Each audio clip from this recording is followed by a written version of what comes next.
I want to thank my friends in the Congressional Black Caucus for organizing today's special order. But as my colleague, Mr. Engel, as my colleague on the Republican side, and as Dr. Christensen has pointed out, our hearts and thoughts go out to and with those people who, by dint of a happenstance of going to a movie, have lost their lives, been injured badly, have lost family members, have had the confidence of going out and about in this country put at risk. How we lament that loss of life, that loss of confidence, that loss of a sense of safety in their community. Mr. Speaker, we need to address that issue, to instill confidence, to restore safety, and to ensure that America continues to be a land in which people feel safe.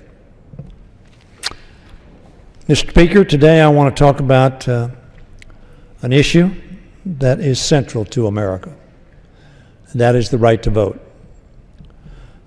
This is an issue that affects millions of Americans from every walk of life, but it will certainly have a disproportional effect on African Americans, Hispanic Americans, seniors, and youth.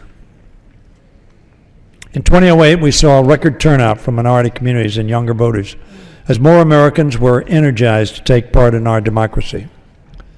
That democracy is our greatest strength. And the principle of one person, one vote, has always been a vehicle for Americans to hold their government accountable and ensure it is responsive to the challenges we face as a nation. Mr. Speaker, we ought to be building on that progress we made in 2008 by encouraging more Americans to register to vote and cast their ballots.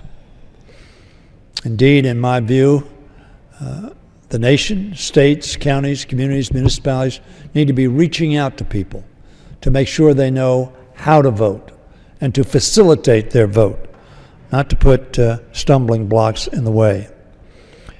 It continues to be deeply disturbing to witness a campaign of raising barriers to voting and voter registration by Republican-controlled legislatures in states across this country. My dear friend and colleague, a hero in American history, John Lewis, is a veteran of the fight for voting rights in the 50s and 60s. He carries the scars, both physical and in his memory, of the great effort to secure not just the right to vote, but the freedom to exercise that right. That's why he's helping to lead this effort in 2012 to prevent voter suppression and make certain our elections are open to all who are eligible to participate. He can attest that today's effort is a continuation of the work he began as a young man. Since the beginning of last year, 22 laws and executive actions in 17 states have restricted our citizens' right to vote. Civil rights heroes like John Lewis refused to accept barriers to voting in the middle of the 20th century. And all of us, each and every one of us, are here today because we refuse to accept these new restrictions in the 21st century. That's why many of us introduced the Voter Empowerment Act in May. Our bill strengthens Americans' democracy by improving our voting system in three key areas, Mr. Speaker: access, integrity, and accountability. It will reauthorize the Election Assistance Commission, create a national voter hotline for reporting problems, allow same-day and online registration, remove obstacles to voting for military personnel, and prohibit deceptive practices that encourage Americans or discourage Americans from casting their votes. Each one of us in this House is opposed to voter fraud. Each one of us is opposed to any voter voting who is not eligible to vote.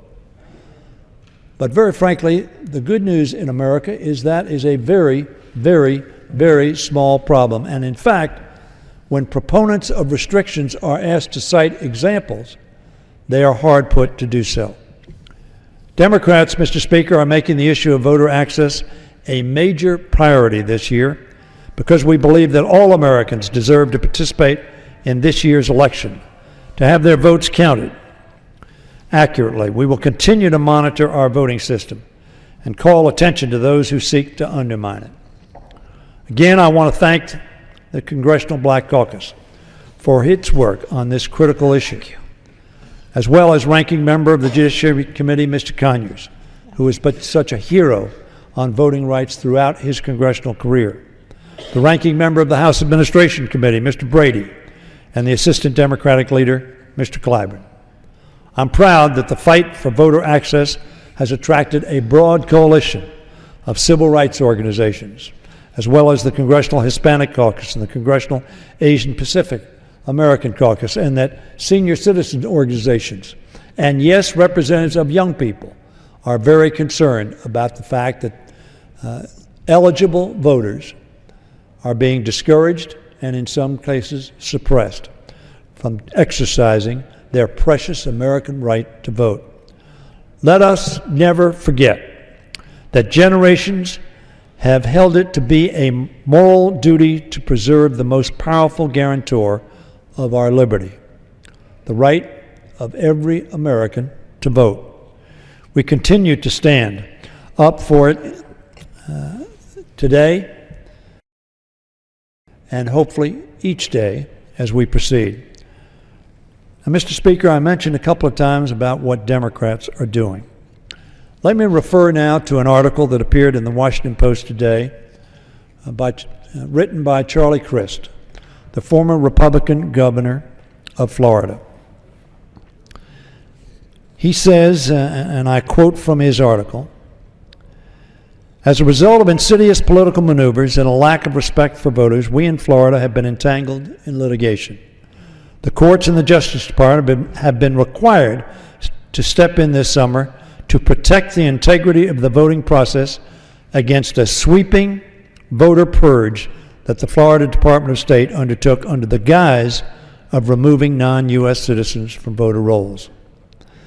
He goes on to observe that among those caught up in this shameless purging and notified that he was not a U.S. citizen eligible to vote is a 91-year-old World War II veteran, Bill Internicola, who fought in the Battle of the Bulge and has proudly exercised his right to vote for many, many years. Governor Crist, as I said, the former Republican governor of Florida, concludes the right to choose our leaders is at the heart of what it means to be an American. Our history books are full of examples to the contrary. When we send independent observers to monitor for voter fraud in banana republics, we derive authority from our self-regard as the ideal. When we hear of corrupt voting practices in foreign countries, where the ideal of democracy is nothing more than lip service, we feel good about ourselves. He then went on to say, Mr. Speaker, it's time to look right under our noses.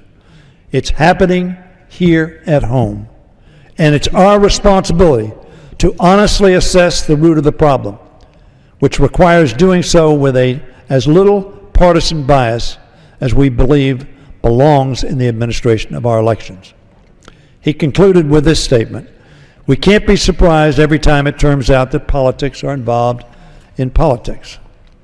But neither can we be silent when our democracy is threatened in its name. There are lines that should not be crossed. Meddling with voting rights is one of them. It's un-American, and it's beneath us." So I thank my friends in the Congressional Black Caucus for their leadership on this issue, to make sure that the most precious right that every American has as a birthright is the right to vote. Let us not allow any steps be taken by the federal government by the state government, by county governments, or yes, by municipal and local governments, from impeding the right of the citizens to speak out in the most powerful way they can, voting. And I yield back. I yield